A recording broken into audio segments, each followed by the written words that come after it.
Hello, friends, and welcome to Adventures in Pixieland. My name's Amy. I'm an ordained minister, and we are in Bible study. We are in the NIV. We are in the book of 1 Samuel, and we are chapter 25, continuing with the story of David. David, Nabal, and Abigail. Now Samuel died, and all Israel assembled and mourned for him, and they buried him at his home in Ramah. Then David moved down into the desert of Maon, M-A-O-N, with a footnote of C, and the Septuagint manuscripts, the Hebrew is Paran, P-A-R-A-N.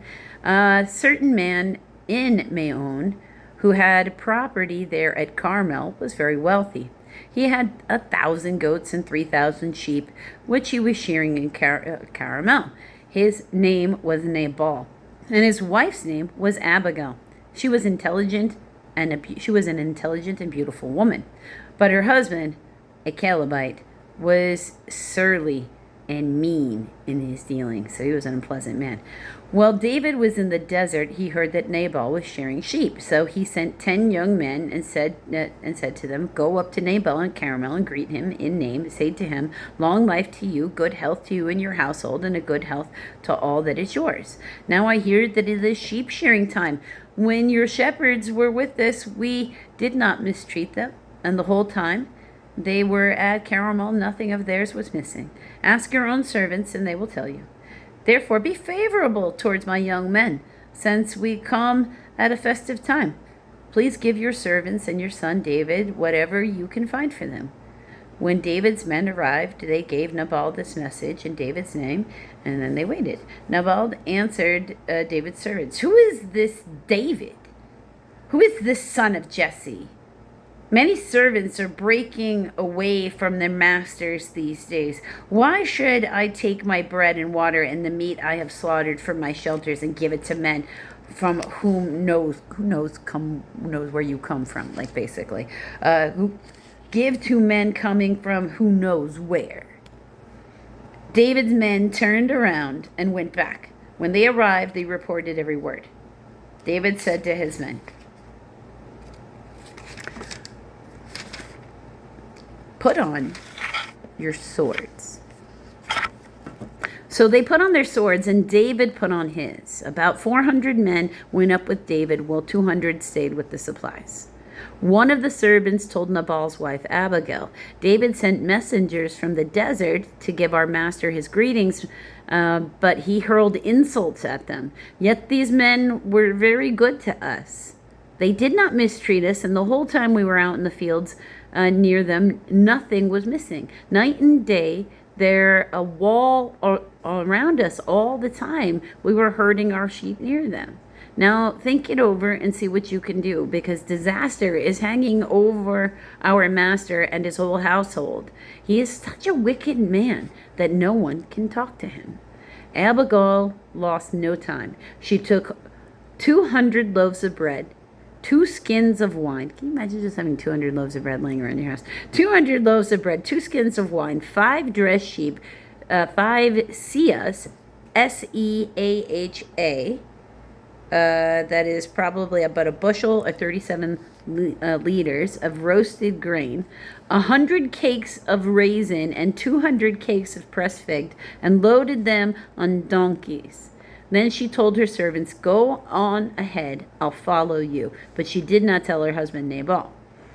As she came riding her donkey into the mountain ravine, there David and his men descended towards her, and she met them. David had just said, "It has been useless, all my watching over these fellows' property in the desert so that nothing of his was missing.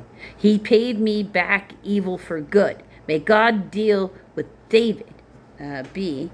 Some manuscripts, Hebrew, with David's enemies.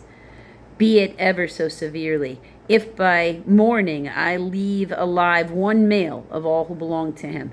When Abigail saw David, she quickly got off her donkey, bowed down before David with her face to the ground. She fell at his feet and said, "My lord, let the blame on me alone.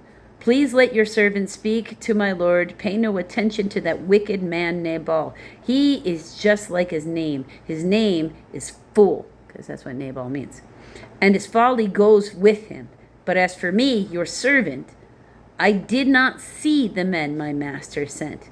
Now see, the Lord has kept you, my master, from bloodshed and from avenging yourself with your own hands. As surely as the Lord lives and you live, may your enemies and all who intend to harm you harm my master be like Nabal. But let this gift, which your servant has brought to my master, be given to the men who follow you. Please forgive your servant's offense, for the Lord will certainly make a lasting dynasty for my master because of the fights the Lord battles. Let no wrongdoing be found in you as long as you live, even though someone is pursuing you to take your life. The life of my master will be bound securely by the bundle of the living by the Lord your God. But the lives your enemies he will hurl away as for the pockets of a sling. When the Lord has done for my master every good thing he promised concerning him, and has appointed him leader over Israel, my master will not have on his conscience the staggering burden of the needless bloodshed of having avenged himself. And when the Lord has brought my master successfully, remember your servant. David said to Abigail, Praise be to the Lord, the God of Israel, who sent you today to meet me. May you be blessed for your good judgment and for keeping me from bloodshed this day and from avenging myself with my own hands.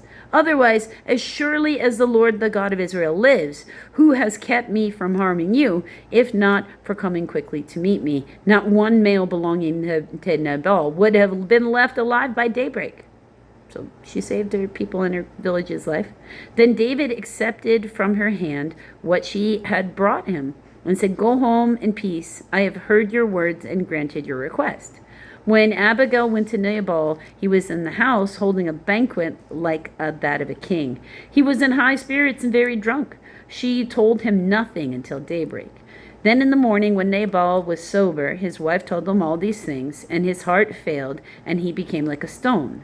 About 10 days later, the Lord struck Nabal, and he died. Then when David heard that Nabal was dead, he said, Praise be to the Lord, who has upheld my cause against Nabal for treating me with contempt. He has kept his servant from doing wrong, and has brought Nabal's wrongdoing on his own head. Then David sent word to Abigail, asking her to become his wife. His servants went to Carmel and said to Abigail, David has sent us to you to take you to become his wife. She bowed down with her face to the ground and said, Here is your maidservant ready to serve you and wash the feet of my master's servants. Abigail quickly got on a donkey and, attended by her 5 maids, went with David's messengers and became his wife. David had also married Ahinoam, Ahinoam of Jezreel, Jezreel, and they were both his wives. But Saul had given his daughter Michal, David's wife, to Paltiel, Paltiel, son of Laish, Laish, who was from Galim, Gallim. So Michal was no really longer David's wife right now. So until the next video, friends.